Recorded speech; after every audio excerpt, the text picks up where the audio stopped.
Komisi Komunikasi Sosial Keuskupan Agung Jakarta mempersembahkan Oase Rohani Katolik yang dibawakan oleh para imam Keuskupan Agung Jakarta. Selamat mendengarkan. Dari 98,3 FM Radio Cakrawala, selamat pagi para pendengar yang terkasih. Senang sekali bisa menjumpai Anda di ruang dengar Anda semua melalui Oase Rohani Katolik yang tentunya selalu setia diudarakan setiap pukul 5.30 pagi. Para pendengar yang terkasih, pada hari ini yang merupakan Sabtu Suci di tanggal 19 April 2014, telah hadir di studio saat ini Romo Diosesan Yosef Susanto beserta dengan Alexandra Sisi. Mari kita sapa dulu Romo Yosef. Selamat pagi Romo Yosef. Selamat pagi Mbak Sisi dan juga selamat pagi para pendengar ORK yang terkasih dimanapun Anda berada. Shalom. Shalom, apa kabarnya Romo? Luar biasa baik. Baik Romo, dan bisa memberikan kilasan sedikit Romo apa yang akan nanti kita peroleh Romo pada hari ini? Para pendengar yang terkasih, hari ini gereja menyebutnya sebagai Sabtu Sepi atau Sabtu Sunyi, di mana nanti malam kita akan merayakan Pesta Paskah atau Vigili Paskah. Maka bacaan-bacaan yang akan kita dengar hari ini adalah bacaan-bacaan untuk Vigili Paskah. Jadi tampak sekali soal bagaimana gereja mau merayakan kebangkitan Tuhan Yesus, kebangkitan kita juga tentunya. Baik Romo, para pendengar yang terkasih, kini kita awali dan kita siapkan diri kita. Kita buka hati kita untuk menyapa Allah Bapa di surga melalui doa pagi yang dipimpin oleh Romo Yosef. Mari saudara-saudaraku yang terkasih, kita buka hari ini di Sabtu Suci ini, di dalam Pekan Suci. Dalam nama Bapa dan Putra dan Roh Kudus. Amin. Ya Allah Bapa, di hari ini seluruh dunia termasuk kami merasakan kekosongan karena Tuhan Yesus sedang terbaring di dalam makam. Dunia menjadi sepi, hilang arah, hilang harapan. Tetapi biarlah dengan kebangkitan Kristus, kesunyian, kesepian, kehilangan kini tergantikan dengan sukacita yang abadi. Demi Yesus Kristus Tuhan kami, kini dan sepanjang segala masa. Amin. Dalam nama Bapa dan Putra dan Roh Kudus. Amin.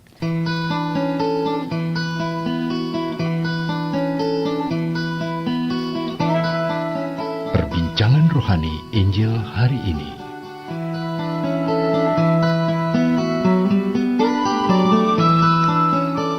Para pendengar yang selalu setia menyimak Oase Rohani Katolik, untuk Sabtu Suci atau yang kita sebut dengan Sabtu Vigili di tanggal 19 April ini, banyak sekali bacaan yang kita bisa peroleh dan kita bisa renungkan. Dan pada kesempatan kali ini, kita akan menyimak dan merenungkan salah satu bacaan, yaitu dari Kitab Keluaran, bab 14 ayat 15 sampai bab 15 ayat 1. Kemudian kita akan juga memperoleh inspirasi melalui Injil Yesus Kristus menurut Matius bab 28 ayat 1 sampai 10. Kini kita masuki dari bacaan Kitab Keluaran bab 14 ayat 15 sampai bab 15 ayat 1. Dalam perjalanan keluar dari tanah Mesir, ketika hampir tersusul oleh pasukan Firaun, ketakutanlah orang-orang Israel dan berseru-seru kepada Tuhan. Maka berfirmanlah Tuhan kepada Musa, "Mengapa engkau berseru-seru demikian kepadaku? Katakanlah kepada orang Israel, supaya mereka berangkat. Dan engkau, angkatlah tongkatmu, dan ulurkanlah tanganmu ke atas laut, dan belahlah airnya, sehingga orang Israel dapat masuk ke tengah-tengah laut dan berjalan di atas tanah yang kering. Dan sementara itu, aku akan menegarkan hati orang-orang Mesir, sehingga mereka menyusul orang Israel.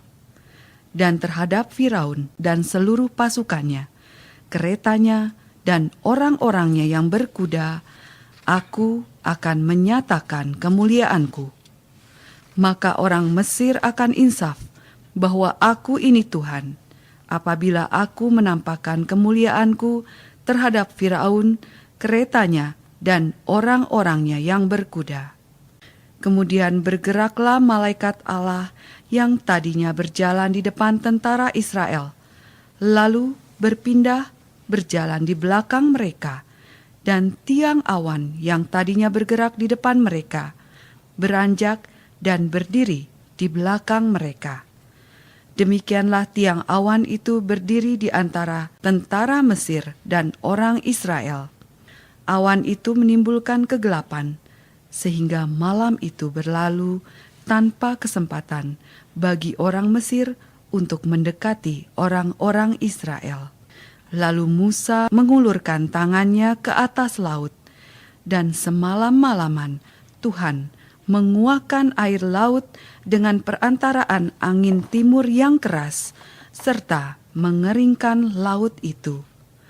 Maka terbelalah air laut itu, dan orang Israel masuk dan berjalan di tengah-tengah laut yang kering, sedang di kiri dan di kanan mereka air itu sebagai tembok bagi mereka. Orang Mesir pun mengejar dan menyusul mereka. Semua kuda Firaun, kereta, dan pasukan berkudanya mengikuti orang Israel masuk ke tengah-tengah laut itu. Pada waktu jaga pagi, Tuhan memandang tentara Mesir dari dalam tiang api dan awan, lalu mengacau balaukan tentara Mesir.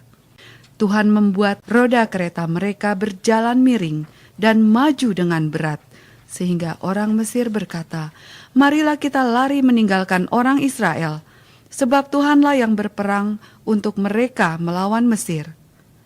Berfirmanlah Tuhan kepada Musa, "Ulurkanlah tanganmu ke atas laut, supaya air berbalik meliputi orang Mesir, kereta mereka, dan pasukan berkuda mereka." Musa mengulurkan tangannya ke atas laut, maka menjelang pagi berbaliklah air laut ke tempatnya semula, sedangkan orang Mesir lari menuju air itu. Demikianlah Tuhan mencampakkan orang Mesir ke tengah-tengah laut. Jadi berbaliklah segala air itu, lalu menimbun kereta dan orang berkuda dari seluruh pasukan Firaun yang telah menyusul orang Israel ke laut. Tiada seorang pun di antara mereka yang selamat, tetapi orang Israel berjalan di tempat kering di tengah-tengah laut, sedang di kiri kanan mereka air itu bagai tembok bagi mereka. Demikianlah pada hari itu Tuhan menyelamatkan orang Israel dari tangan orang Mesir. Dan orang Israel melihat orang Mesir mati terkapar di pantai laut. Ketika orang Israel melihat betapa dahsyat perbuatan Tuhan terhadap orang Mesir, maka seluruh bangsa itu merasa takut akan Tuhan. Mereka percaya kepada Tuhan dan kepada Musa hamba-Nya. Pada waktu itulah Musa bersama-sama dengan orang Israel menyanyikan madah ini bagi Tuhan. Baiklah kita menyanyi bagi Tuhan sebab Ia tinggi luhur. Baiklah kita menyanyi bagi Tuhan sebab Ia tinggi luhur. Baiklah aku menyanyi bagi Tuhan sebab Ia tinggi luhur. Kuda dan penunggangnya dilemparkannya ke dalam laut. Tuhan itu kekuatan dan mazmurku, Ia telah menjadi keselamatanku. Dia Allahku, kupuji Dia. Dialah Bapakku, kuluhurkan Dia. Baiklah kita menyanyi bagi Tuhan sebab Ia tinggi luhur. Tuhan itu pahlawan perang, Tuhan itulah namanya. Kereta Firaun dan pasukannya dibuangnya ke dalam laut. Para perwira pilihannya dibenamkan ke dalam laut teberau. Baiklah kita menyanyi bagi Tuhan sebab Ia tinggi luhur. Para pendengar yang kami kasihi, kini kita siapkan diri kita buka hati kita untuk memasuki bacaan Injil Yesus Kristus menurut Matius bab 28 ayat 1 sampai 10. Haleluya.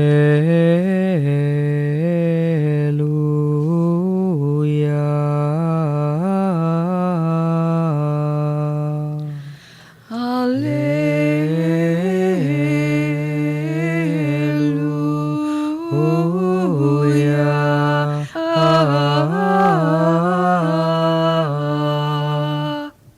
Bersyukurlah kepada Tuhan sebab Ia baik, kekal abadi kasih setianya. Biarlah Israel berkata, kekal abadi kasih setianya. Haleluya.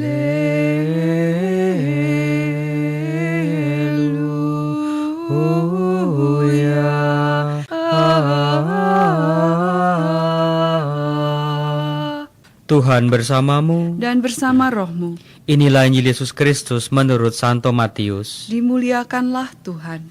Setelah hari Sabat lewat, menjelang menyingsingnya fajar pada hari pertama minggu itu, pergilah Maria Magdalena dan Maria yang lain menengok kubur Yesus. Maka terjadilah gempa bumi yang hebat, sebab seorang malaikat Tuhan turun dari langit dan datang ke kubur Yesus dan menggulingkan batu penutup kubur itu, lalu duduk di atasnya. Wajahnya bagaikan kilat, dan pakaiannya putih bagaikan salju. Para penjaga kubur itu gemetar ketakutan, dan menjadi seperti orang-orang mati. Akan tetapi, malaikat itu berkata kepada perempuan-perempuan itu, "Janganlah kamu takut. Aku tahu bahwa kamu mencari Yesus yang disalibkan itu. Ia tidak ada di sini, sebab ia telah bangkit seperti yang telah dikatakannya. Mari, lihatlah tempat ia dibaringkan.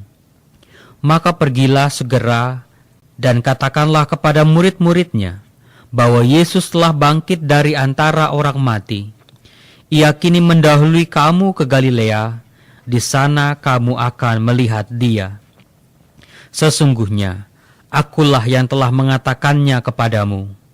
Maka mereka segera pergi dari kubur itu, diliputi rasa takut dan sukacita yang besar. Mereka berlari cepat-cepat untuk memberitahukannya kepada murid-murid Yesus. Tiba-tiba, Yesus menjumpai mereka dan berkata, "Salam bagimu." Mereka mendekatinya, memeluk kakinya, serta menyembahnya. Maka kata Yesus kepada mereka, "Jangan takut. Pergilah dan katakanlah kepada saudara-saudaraku supaya mereka pergi ke Galilea, dan di sanalah mereka akan melihat aku." Demikianlah Injil Tuhan. Terpujilah Kristus.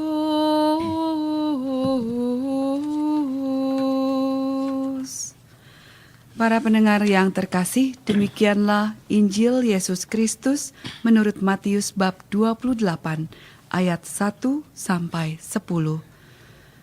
Romo Yosef, pada hari ini bacaan sebelum memasuki bacaan Injil begitu banyak yang harusnya dibacakan ya Romo. Ya, ada Ya. 7 bacaan. Dan yang terakhir itu surat Roma, disebut juga surat epistola atau bacaan epistola, karena epistola sendiri artinya surat. Ya. Sementara bacaan pertama sampai bacaan ke-6 itu dari perjanjian lama. Baru ditutup nanti dengan Injil yang diambil dari perjanjian baru, pastinya di Matius bab 28. Lalu Romo, dari bacaan-bacaan ini yang begitu banyak, terus terang saya juga bingung ingin memulai dari mana dulu, namun pasti Romo memberikan suatu guidance atau petunjuk untuk bisa kami peroleh inspirasi yang begitu banyak pada waktu yang singkat ini, Romo. Ya, pertama-tama saya mau mengatakan bahwa kepada siapapun Anda yang mendengar ORK hari ini adalah suatu peristiwa rahmat untuk Anda. Mengapa? Karena biasanya kita pergi ke gereja, lalu di gereja malam Paskah itu penuh orangnya. Atau kalau enggak di dalam, kita di luar. Di tenda itu sudah ya mungkin juga angin atau hujan atau orang berisik atau suara kendaraan. Ada begitu banyak godaan-godaan yang membuat kita ini tidak memperhatikan bacaan-bacaan. Nah, maka dari itu saat ini sekarang Anda meskipun mungkin di rumah lagi duduk tenang, santai, kita bahas satu-satu dari bacaan-bacaan hari ini, itu suatu rahmat. Anda minimal tahu kalau di gereja malam Paskah, wah bacaannya terlalu panjang, Anda juga mungkin ya ngantuk atau juga segala macam. Nah, sekarang Anda diberi waktu khusus oleh Tuhan untuk mendengar apa makna dari bacaan-bacaan ini dan juga sebetulnya apa sih makna dari pekan suci sebetulnya. Iya. Maka saya katakan ini adalah peristiwa rahmat untuk Anda. Dan seharusnya kita semua bersyukur untuk Ya, ini ya betul. Romo. Tidak semua orang bisa bangun lalu mendengarkan radio seperti Anda lalu ya belajar kitab suci Iya. gitu. Yang pertama-tama soal hari ini. Hari ini gereja menyebutnya dengan Sabtu Suci.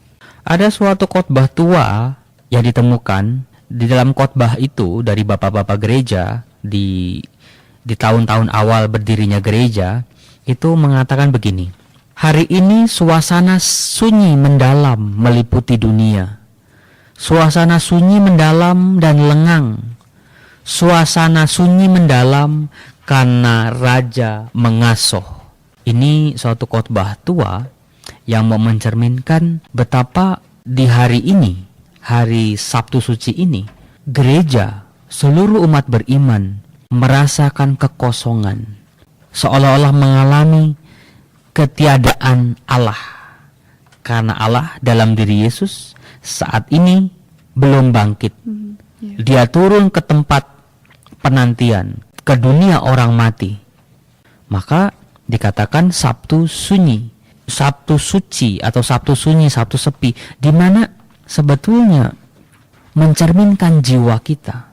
Ketika kita jauh dari Allah, ketika kita tidak dekat dengan Allah, sebetulnya kita mengalami kekosongan, kita mengalami kehampaan. Dikala kita tidak tahu lagi tujuan hidup kita apa, dikala kita nggak tahu lagi mau melangkah kemana. Itu yang mau direfleksikan oleh seluruh gereja dalam hari ini. Nah, secara indah, Yesus Kristus membawa dunia yang sunyi ini kepada kegembiraan akan kebangkitannya. Keputusasaan, kekosongan manusia dalam hidup, kehilangan arti dalam hidupnya karena berbagai macam problem kehidupan diganti oleh Yesus dengan suatu harapan baru, yaitu dunia tidak berakhir dengan kematian. Ada kehidupan setelah kematian kita di dunia ini. Nah, maka dari itu saudara-saudaraku yang terkasih, sepanjang Trihari Suci ini, kalau di hari Kamis Putih kita bersama-sama Tuhan Yesus merenungkan perjamuan malam terakhir Yesus dengan murid-muridnya. Di situ Yesus ditangkap di Taman Getsemani. Kemudian di hari Jumat kemarin, Jumat Agung, seluruh umat beriman merasakan kedukaan, merasakan kesedihan yang teramat dalam ketika kita menghayati wafat Yesus di salib.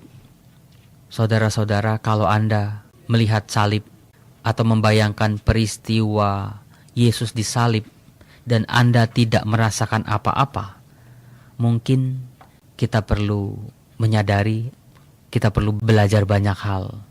Wafatnya Yesus disalib itu demi dosa-dosa umat manusia. Nah, sekarang mungkin kita protes, Romo, apa hubungannya antara dosa saya yang berdosa dengan Yesus disalib? Apa hubungannya? Apa kaitannya antara dosa saya lalu ditebus oleh Yesus disalib? Bukankah dosa manusia itu sudah dilakukan sebelum Yesus hidup, lalu Yesus menebusnya, lalu setelah itu juga dosa masih ada? Nah, sekarang kita harus betul-betul memahami apa sih arti dari Yesus wafat untuk dosa-dosa kita.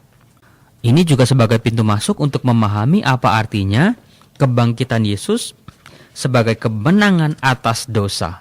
Kita harus kembali kepada sejarah dalam kitab suci yang merefleksikan bagaimana manusia terusir dari Taman Eden karena melakukan dosa. Itu yang disebut dosa asal, Romo? Ya, pada dasarnya manusia hidup bersama Allah. Pada dasarnya manusia memiliki segala-galanya karena Allah memberikan segala-galanya itu kepada manusia. Namun karena ketidaktaatan manusia, manusia terusir dari Allah. Lalu karena manusia jatuh dalam dosa, maka manusia mengenal yang namanya kematian. Manusia yang tadinya milik Allah, setelah dia jatuh dalam dosa, sekarang manusia menjadi milik lawannya Allah, yaitu milik maut, milik kematian. Manusia yang tadinya milik Allah, sekarang bukan lagi milik Allah karena jatuh dalam dosa. Maka dari itu manusia mengenal kematian karena dosa. Nah, bagaimana dalam peristiwa Paskah tampak jelas sekali Yesus Kristus turun ke dunia. Dia mau mengambil kembali manusia yang tadinya milik Allah, yang sekarang sedang dikuasai oleh dosa. Sekarang Yesus Kristus mau mengambil kembali apa yang menjadi milik Allah. Membawa manusia, menyadarkan manusia bahwa kita ini milik Allah. Nah, bagaimana cara Yesus mengambil kembali apa yang menjadi miliknya, apa yang menjadi milik Allah? Karena manusia terhukum karena dosa, hukumannya adalah kematian. Yesus Kristus untuk menebus manusia dari kematian, Yesus Kristus mengambil jalan dengan wafatnya di kayu salib. Dari situ seluruh hutang dosa manusia terbayar lunas oleh kematian Yesus di salib. Jadi Yesus itu atau Allah ketika dia menebus, mengambil miliknya kembali, Allah seolah-olah membayar hutang. Hutangnya manusia, yang berdosakan manusia, tetapi dibayar oleh Allah. Ini yang luar biasa, membuka mata kita bahwa Allah rela mati karena apa? Karena kematian itulah yang harga yang harus dibayar oleh manusia karena mereka berdosa. Nah, harga itu sekarang dibayar oleh Allah. Allah sendiri tidak berdosa, Yesus sendiri tidak berdosa, tetapi rela membayar hutang manusia. Ini artinya Yesus mati untuk dosa-dosa manusia. Dengan begitu, setiap kali melihat salib itu lebih sekali dalam membayangkan itu benar-benar bahwa kita itu sungguh-sungguh berdosa ya. Ya, Romo. ada godaan bahwa kita hanya melihat secara manusiawi belaka. Oh, ada Tuhan Yesus, dia disalib, darahnya tercurah, lambungnya ditikam, lalu dia sangat menderita, luka-lukanya yang pedih.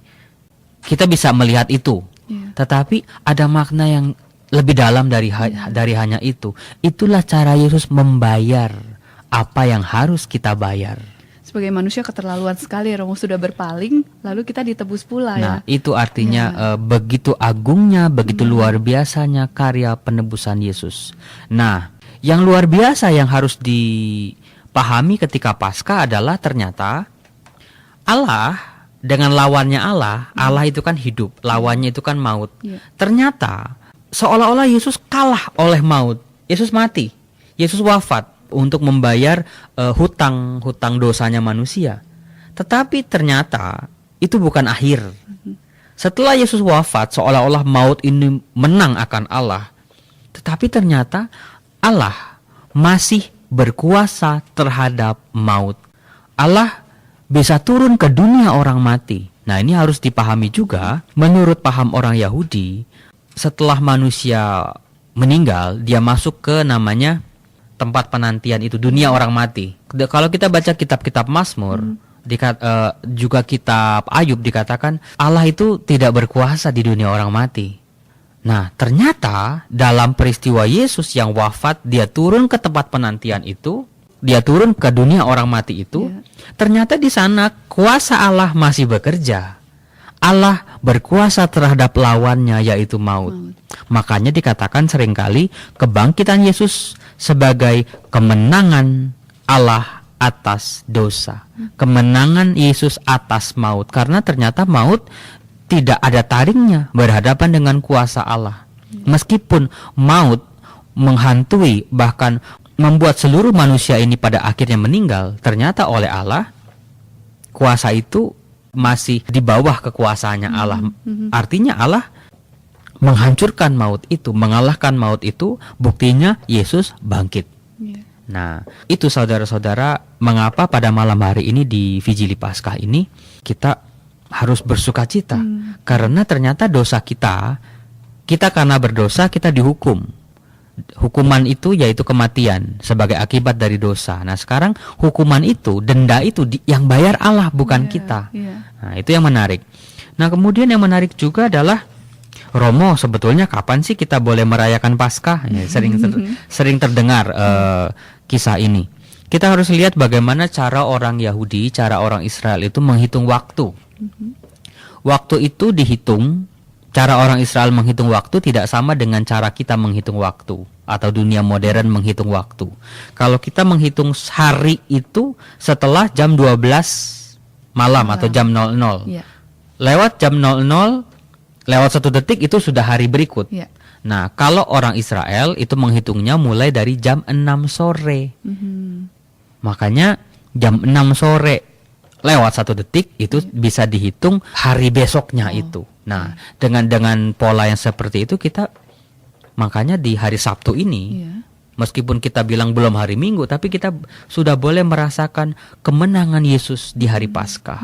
Yaitu namanya Vigili Paskah. Kita berjaga-jaga bersama Yesus yang bangkit. Nah, sekarang karena Paskah itu adalah keagungan gereja, keagungan iman gereja, maka tidak heran bacaan-bacaannya luar biasa banyak. Karena apa? Inilah yang kita rayakan, saudara-saudaraku yang terkasih. Tanpa kita memahami bacaan-bacaan ini, kita nggak nggak ngerti kekuatan Paskah, indahnya Paskah itu. Ya cuman ya Paskah ya gitu-gitu aja. Kekuatan Paskah itu terletak dalam bacaan-bacaan yang dibacakan pada saat itu. Mengapa bacaan-bacaannya menjadi begitu panjang lebar? Dari kitab Kejadian, kitab Keluaran, lalu nabi-nabi, ada Yesaya dan Baruk, lalu juga nanti ada surat epistola. Karena di situ kita akan melihat jejak-jejak karya keselamatan Allah. Bagaimana Allah merajut karya keselamatannya meskipun manusia jatuh dalam dosa. Jadi Allah terus berusaha meskipun manusia berpaling dari Allah, menjauhi Allah. Allah terus-menerus untuk merajut keselamatan. Allah menghendaki manusia itu selamat.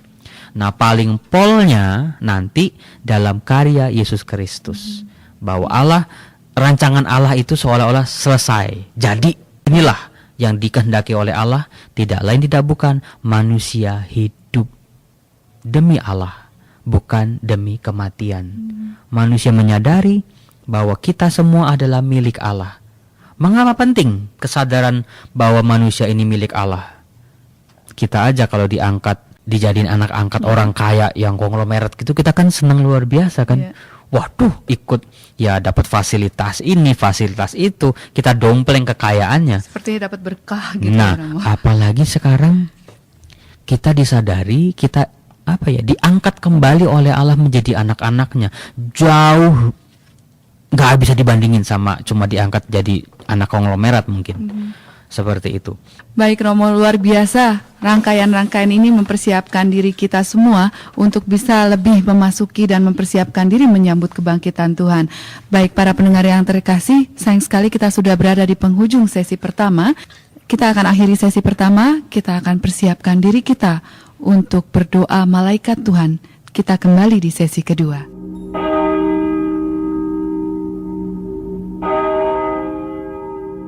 Marilah berdoa. Dalam nama Bapa dan Putra dan Roh Kudus. Amin. Maria diberi kabar oleh malaikat Tuhan bahwa ia akan mengandung dari Roh Kudus. Salam Maria, penuh rahmat, Tuhan sertamu. Terpujilah engkau di antara wanita, dan terpujilah buah tubuhmu Yesus. Santa Maria, Bunda Allah, doakanlah kami yang berdosa ini, sekarang dan waktu kami mati. Amin. Aku ini hamba Tuhan. Terjadilah padaku menurut perkataanmu. Salam Maria, penuh rahmat, Tuhan sertamu. Terpujilah engkau di antara wanita, dan terpujilah buah tubuhmu Yesus. Santa Maria, Bunda Allah, doakanlah kami yang berdosa ini, sekarang dan waktu kami mati. Amin. Sabda sudah menjadi daging dan tinggal di antara kita. Salam Maria, penuh rahmat, Tuhan sertamu. Terpujilah engkau di antara wanita, dan terpujilah buah tubuhmu Yesus. Santa Maria, Bunda Allah, doakanlah kami yang berdosa ini, sekarang dan waktu kami mati. Amin. Doakanlah kami ya Santa Bunda Allah, supaya kami dapat menikmati janji Kristus. Marilah berdoa. Ya Allah, karena kabar malaikat, kami mengetahui bahwa Yesus Kristus Putramu menjadi manusia. Curahkanlah rahmat-Mu ke dalam hati kami, supaya karena sengsara dan salibnya, kami dibawa kepada kebangkitan yang mulia, sebab Dialah Tuhan pengantara kami. Amin. Dalam nama Bapa dan Putra dan Roh Kudus. Amin. Pendengar yang terkasih, hari ini 19 April, Gereja Katolik memperingati Beato Marcel Calot. Marcel lahir di Prancis pada tanggal 6 Desember 1921. Ia adalah anak pertama dari 9 bersaudara dan orang tuanya berasal dari kelas pekerja. Marcel sekolah sampai ia berusia 12 tahun. Kemudian ia magang pada seorang tukang cetak. Ia juga bergabung dengan sebuah kelompok yang disebut Pekerja Kristiani Muda yang memberinya kesempatan untuk menjangkau dan menolong orang-orang yang membutuhkan. Pada tahun 1942, Marcel berencana menikah ketika Nazi menduduki dan memasuki Prancis. Marcel yang menjadi pemimpin Pekerja Kristiani Muda mengatur teman-temannya untuk menolong rakyat melarikan diri. Nazi kemudian memaksanya pergi ke Jerman untuk bekerja di sebuah pabrik senjata. Dengan penuh iman dan harapan, Marcel melihat hal ini sebagai kesempatan untuk menolong orang lain yang meragukan Allah dan iman mereka. Ia mulai membentuk kelompok Pekerja Kristiani Muda di Kamburuh. Ia ditangkap pada tahun 1944 karena mempraktekkan iman Kristiani dan membuat rencana untuk merayakan misa. Marcel dikirim dari satu kamp konsentrasi ke kamp konsentrasi lainnya. Ia dan teman-teman tawanan lainnya disuruh untuk membangun sebuah pesawat terbang. Mereka bekerja di bawah tanah dalam keadaan yang mengenaskan dan tidak diberi cukup makan. Namun iman Marcel tidak melemah. Ia tanpa lelah menghibur tawanan lainnya dengan memberikan dorongan semangat dan harapan. Pada Januari 1945, Marcel masuk rumah sakit. 2 bulan kemudian, ia meninggal karena kurang gizi dan kelelahan di kamp konsentrasi Mauthausen di Austria. Paus Yohanes Paulus II menyatakannya sebagai beato pada tanggal 4 Oktober 1987. Demikianlah pendengar yang terkasih, hari ini 19 April, Gereja Katolik memperingati Beato Marcel Calot.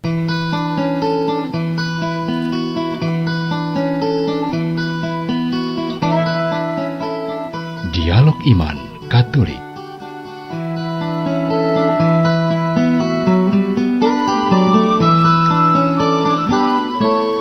Kembali Anda simak 98,3 FM dan melalui acara Oase Rohani Katolik untuk edisi Sabtu Suci di tanggal 19 April 2014. Dan masih bersama dengan Romo Diosesan Yosef Susanto beserta dengan Alexandra Sisi.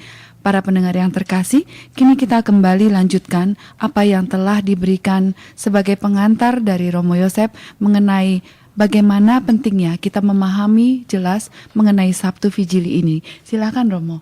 Ya, saya tidak mungkin membahas satu persatu ketujuh bacaan plus Injil. Saya hanya memilih beberapa bacaan yang sayangnya menarik semua ya.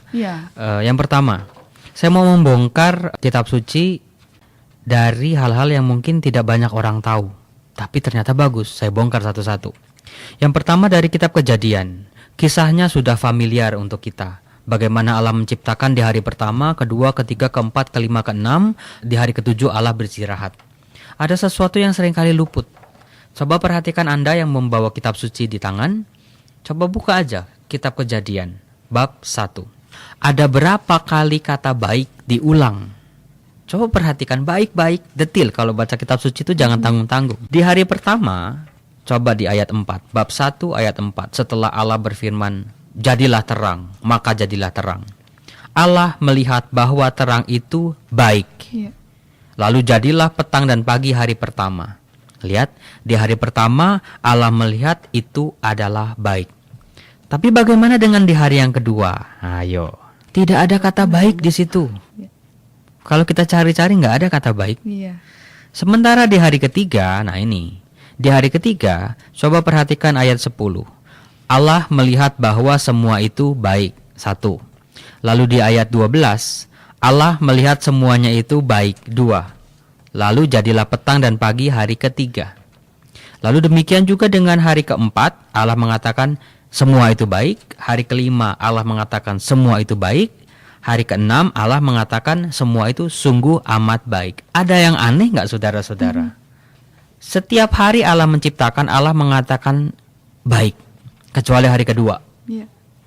Tetapi di hari ketiga, Allah mengatakan baik itu 2 kali. Nah, makanya jangan heran orang Israel di dalam kitab suci sangat tergila-gila dengan kata hari ketiga.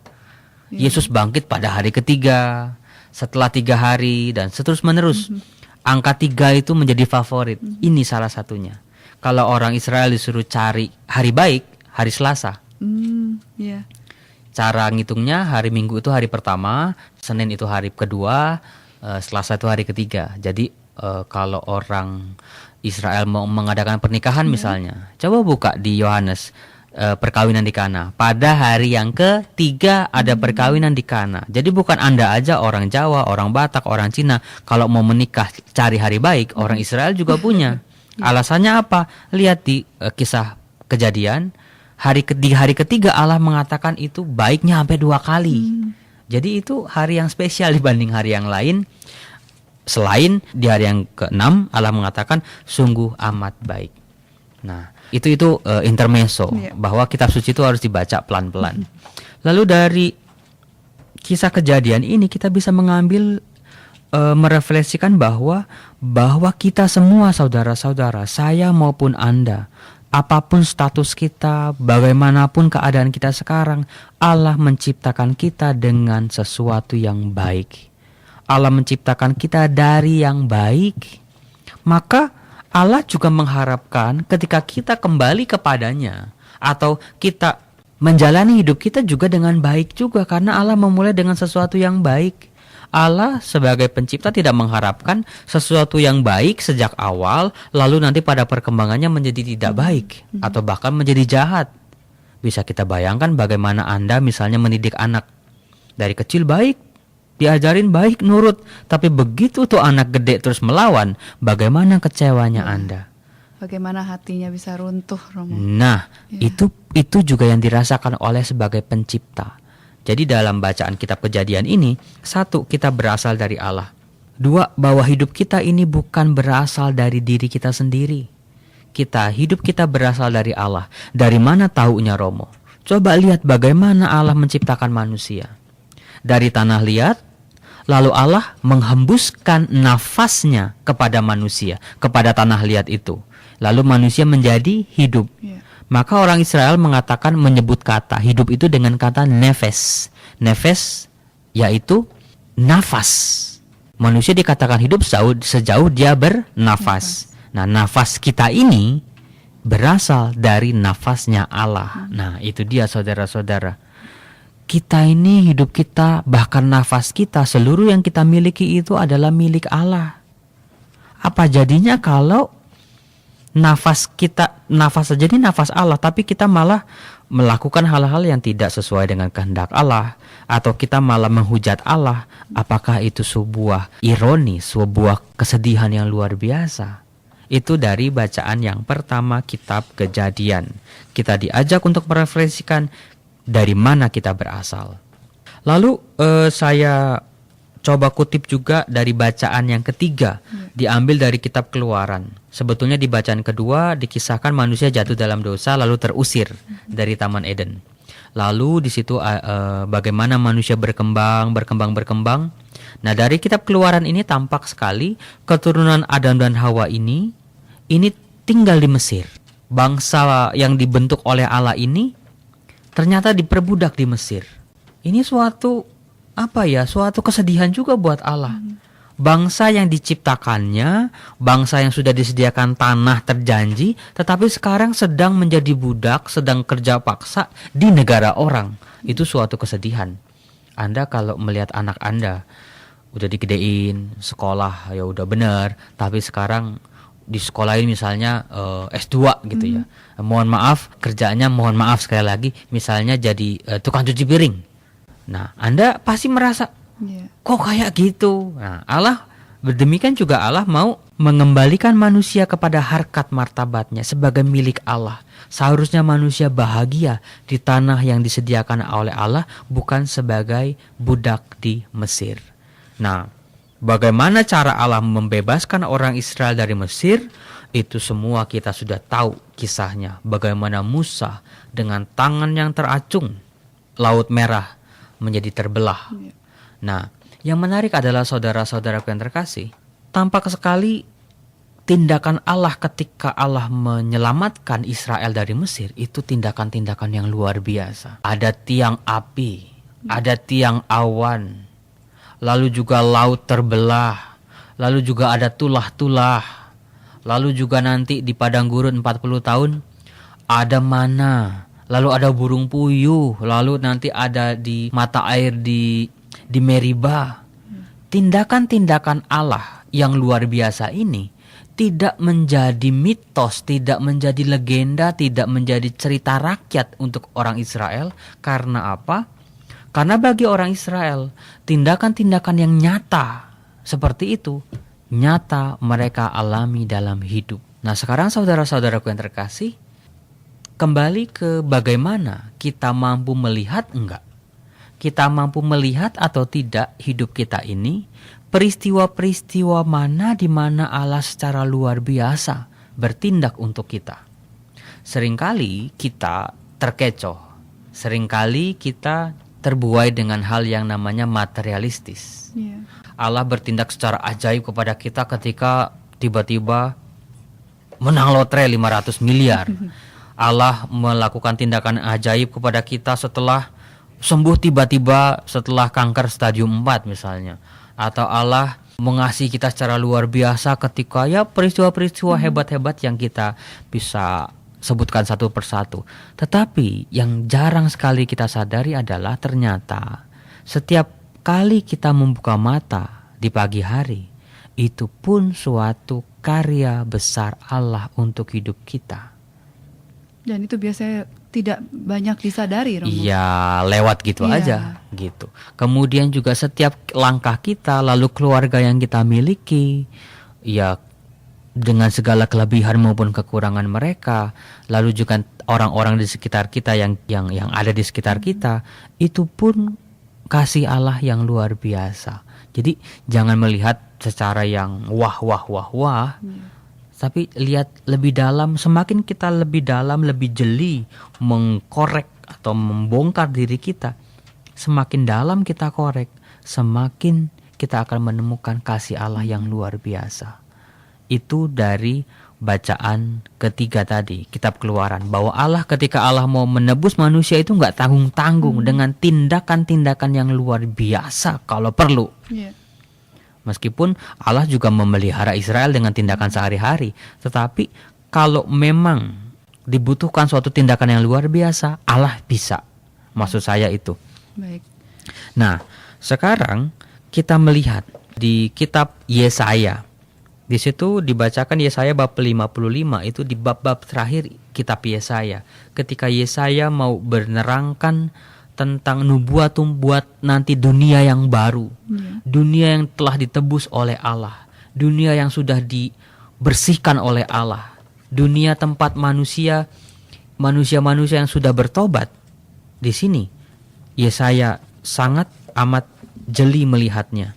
Kita bisa melihat di sini misalnya Yesaya bab 55 ayat 6. Yesaya menyerukan, "Carilah Tuhan selama ia berkenan ditemui. Berserulah kepadanya selama ia dekat. Baiklah orang fasik meninggalkan jalannya, dan orang jahat meninggalkan rancangannya." Nah, di sini artinya Yesaya memberikan suatu petunjuk kalau manusia mau mencapai dunia baru, mau merasakan dunia yang baru, harus ada perubahan hidup.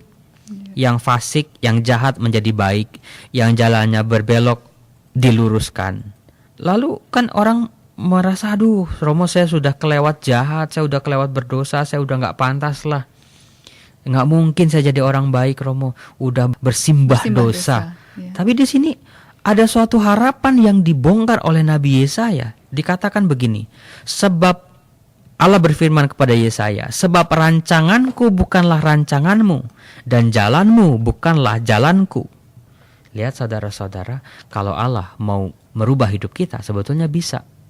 Gak ada yang gak mungkin buat Allah. Maka kita manusia yang seringkali dikungkung oleh rasa gak percaya diri, dikungkung di penjara oleh rasa gak mungkin lah, dosanya udah kelewat besar. Bagi Allah gak ada yang gak mungkin. Kemudian juga yang menarik adalah ketika kita coba baca Injil, diambil dari Matius bab 28. Persis bacaan Injil dibuka dengan apa yang saya terangkan di awal. Di situ dikatakan di ayat 1, bab 28 ayat 1, setelah hari Sabat lewat. Nah, itu kapan, Romo? Bisa pokoknya setelah jam 6 sore. Hari Sabtu jam 6 sore lewat, itu sudah bukan hari Sabat lagi. Itu sudah masuk hari pertama.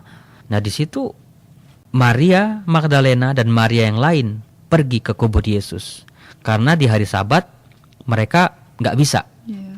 Orang-orang Yahudi itu kan kalau di hari Sabat itu kan, saya udah pernah menerangkan di ORK juga. Ada 3 ya. Yang satu membaca kitab Taurat, yang kedua pergi ke sinagoga, nggak boleh lebih dari 1000 langkah, yang ketiga melanjutkan karya ciptaan Allah dengan berhubungan suami istri yang sah. Artinya sekarang giliran manusia nih di hari yang ke-7 melanjutkan karya ciptaan Allah dengan menghasilkan ciptaan-ciptaan baru, anak-anak yang baru itu. Maka dari itu Maria Magdalena dan Maria ini baru setelah hari Sabat lewat, baru mereka bisa pergi ke kubur Yesus. Dan yang terjadi adalah ini suatu peristiwa fenomena alam. Para arkeolog mencoba untuk meneliti apakah gempa bumi pada saat Yesus wafat, lalu juga pada saat Yesus bangkit, itu hanya bisa-bisanya kitab suci atau bisa-bisanya karangan-karangan para penulis Injil, atau memang sungguh-sungguh. Saya pernah menonton suatu penelitian arkeologi mengatakan bahwa memang pada waktu itu Israel di abad yang pertama, sekitar masa-masa Yesus wafat ini, memang pernah terjadi gempa bumi yang cukup dahsyat. Di situ para arkeolog bisa melihat bukti-buktinya. Nah, di situ mudah-mudahan ya memberi kita informasi baru. Oh, memang terjadi gempa bumi. Gempa bumi yang hebat karena seorang malaikat Tuhan turun dari langit datang ke kubur Yesus. Wajahnya bagaikan kilat, pakaiannya putih bagaikan salju. Lalu di situ dikatakan para penjaga gemetar ketakutan. Lihat saudara-saudara, kalau ada kata gemetar ketakutan atau kata ketakutan di dalam kitab suci, itu adalah sikap naluriah, sikap dasariah manusia ketika berhadapan dengan sesuatu yang luar biasa yang di luar dirinya. Termasuk juga dengan gempa bumi tadi. Bahwa kita ini manusia ini gak ada apa-apanya, bukan siapa-siapa bila kita berhadapan dengan sesuatu yang surgawi sifatnya. Ya Allah, ya malaikatnya, ya firman Allah. Makanya reaksi pertama yang diwakili oleh para penjaga ini, mereka ketakutan dan menjadi seperti orang-orang mati. Freezing gitu ya, Romo. Ya, ternyata yang ketakutan itu bukan cuma penjaga. Maria Magdalena dan Maria, yang 2 Maria ini juga ketakutan. Karena apa? Peristiwa kebangkitan itu begitu mencengangkan, begitu luar biasa yang tidak mudah dinalar, tidak mudah diterima oleh akal pikiran manusia. Dan tidak pernah terbayang sebelumnya ya, Romo. Betul. Karena itulah keagungannya itu dilukiskan dengan ketakutan yang luar biasa juga. Makanya malaikat mengatakan janganlah kamu takut. Nah, yang menarik buat saya adalah dari kisah ini, coba Anda perhatikan kata melihat. Kata melihat terulang 3 kali. Di ayat 6, itu berupa perintah, lihatlah tempat ia dibaringkan. Yang kedua, itu muncul di ayat 7, di sana kamu akan melihat dia. Lalu di ayat terakhir kita lihat di ayat 10, mereka akan melihat aku. Kata melihat terulang 3 kali, tetapi kita bisa di sini kita cermati kata yang pertama, lihatlah tempat ia dibaringkan. Sementara yang kedua akan melihat, yang ketiga akan melihat. Yang pertama, malaikat menyuruh, lihatlah tempat ia dibaringkan. Tempat Yesus dibaringkan yang sekarang kosong itu hanya sebagai bukti fisik. Oh, Yesus nggak ada lagi. Bagaimana manusia melihat peristiwa kematian Yesus dan kebangkitan Yesus? Dari mata fisik. Itu dari yang tampak saja, dari yang luaran saja. Padahal kita pernah lihat manusia melihat muka, Allah melihat hati. Manusia melihat yang di luar, Allah melihat yang di dalam. Nah, di sini tampak sekali bahwa peristiwa kebangkitan Yesus itu bisa dilihat dari mata fisik. Oh, Yesus udah nggak ada lagi. Oh, makamnya kosong. Oh, batu tempat menutup makam itu terguling. Atau nanti ketika Yesus menampakkan diri, oh, Yesus muncul lagi. Seperti itu. Tetapi di sini mau dikatakan bahwa kebangkitan Yesus tidak cukup kalau hanya dilihat dari sisi lahiriah saja. Tidak cukup kalau hanya dilihat dari mata fisik saja. Nanti terbukti ketika bacaan-bacaan 1 di oktav Paskah, bagaimana Yesus menampakkan diri, para murid nggak percaya. Yesus menampakkan diri, para murid nggak percaya. Di Emmaus udah jalan bareng-bareng sama Yesus, udah ngobrol ya, udah makan, udah ngobrol, tapi mereka tetap aja nggak ngelihat. Ya, lihat di sini bahwa kebangkitan harus dilihat dengan lebih dalam lagi. Tidak cukup dengan luaran saja. Nah, ini suatu tamparan buat kita umat Katolik. Bagaimana Paskah bukan berarti ke gereja datang 2 jam sebelum misa, ngetek tempat supaya bisa di dalam, lalu nanti misa panjang banget, romonya pakai baju ungu atau putih, lalu nanti ada tablo, lalu nanti ada lagi misalnya janji baptis, lalu nanti ada baptisan atau mungkin segala macam-macamnya itu. Lalu ada peragaan nanti romonya membasuh kaki para rasul yang diwakili oleh wakil umat, atau upacara cahaya. Paskah tidak bisa, perayaan Paskah, keagungan Paskah tidak hanya berhenti pada yang fisik saja, apa yang terlihat saja. Setiap dari kita harus berani menerobos, melihat lebih dalam, melihat dengan mata yang lain. Dan itu yang perlu saat ini dilakukan ya Romo, karena takutnya berulang terus bahwa kita hanya dari mata lahiriah saja. Nanti lama-lama imannya jadi hambar. Kalau setiap Paskah ya begitu, setiap Paskah begitu, lama-lama bosen. Mau kuat sampai berapa lama kita?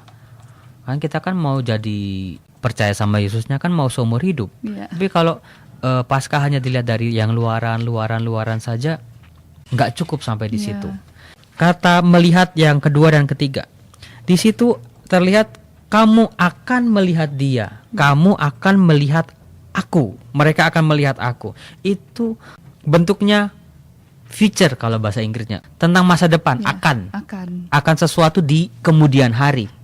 Nah, di situ tampak sekali bahwa peristiwa kebangkitan ini bukan hanya Yesus bangkit lalu dilihat oleh para murid saat itu, tetapi setiap peristiwa kebangkitan Yesus harus dilihat dari sisi harapan akan masa depan. Inilah salah satu kunci dari beriman. Orang beriman itu kan beriman akan masa depan yang lebih baik. Akan memperoleh hal-hal yang lebih baik lagi. Orang nggak ada yang beriman supaya masa lalu saya menjadi lebih baik. Ya masa lalu ya masa lalu. Sudah lewat ya Romo. Orang salah satu dari sisi beriman adalah soal masa depan. Atau juga yang sekarang. Di kemudian hari atau setelah ini aku menjadi lebih baik bersama Tuhan. Itulah iman. Nah, di sini dengan kata ini tampak sekali iman dan harapan akan melihat Yesus itu menjadi satu kesatuan. Kita beriman karena kita masih punya harapan hidup kita menjadi lebih baik lagi. Nah, Ketika kita melihat masa depan, siapa sih yang gak takut akan masa depan? Mikirin anak sekolah, anak TK aja udah masuk 30 juta sekarang. Belum lagi kuliah. Nanti udah masa depan kita akan gak sesehat sekarang mungkin. Lalu juga dunia makin polusi, macet makin banyak, lalu dan lain sebagainya. Makin stres, Romo. Ya, setiap manusia melihat masa depan selalu ada ketakutan. Maka jangan heran kata takut di sini terulang lagi. Janganlah kamu takut, janganlah kamu takut. Jadi itu manusiawi ya, Romo? Ya, nah di situ Yesus menyampaikan kepada murid-muridnya, janganlah kamu takut, tetapi bersukacitalah. Kalau masa depan dilihat secara manusiawi juga, ya kita semua gak ada dari kita yang gak takut, tapi kita melihat dengan cara Allah melihat. Ada Allah, kita berjuang bersama Allah, maka kita akan lebih optimis dalam menjalani hidup dan juga memandang masa depan. Itulah iman akan kebangkitan. Iya. Luar biasa, Romo, banyak sekali hal-hal yang kita peroleh untuk perenungan di hari Sabtu Suci ini, apalagi benar-benar merupakan suatu rahmat yang tadi Romo sebutkan di awal, bahwa kami semua bisa menyimak dan juga bisa mendapatkan inspirasi pewartaan dari Sabtu Fijili ini. Dan rasanya sekarang ini juga tidak ada lagi yang bisa berkata bahwa Paskah lagi, yang artinya cuma tadi melakukan ritual-ritual keagamaan ya Romo, dalam bentuk upacara cahaya dan lain-lain. Tapi justru yang ini yang tadi Romo sampaikan kepada kami semua merupakan suatu rahmat yang luar biasa. Untuk itu Romo, adakah pesan tambahan Romo untuk kami semua supaya menyambut Paskah ini di Sabtu Fijili ini dengan sebaik-baiknya? Sebetulnya perayaan Paskah, kegembiraan kita merayakan Paskah itu sangat bergantung dengan persiapan Paskah. Yaitu 40 hari kita berpantang dan berpuasa, mengalahkan kelemahan kita, mengalahkan dosa-dosa kita. Justru itulah yang kita rayakan di hari Paskah ini, bahwa kita dengan bimbingan Tuhan kita mencoba menjadi lebih baik lagi dan kita berhasil. Masalah ya bolong 1, bolong 2 Romo puasanya, yang penting kita berusaha terus. Melihat masa depan dengan harapan bersama Tuhan.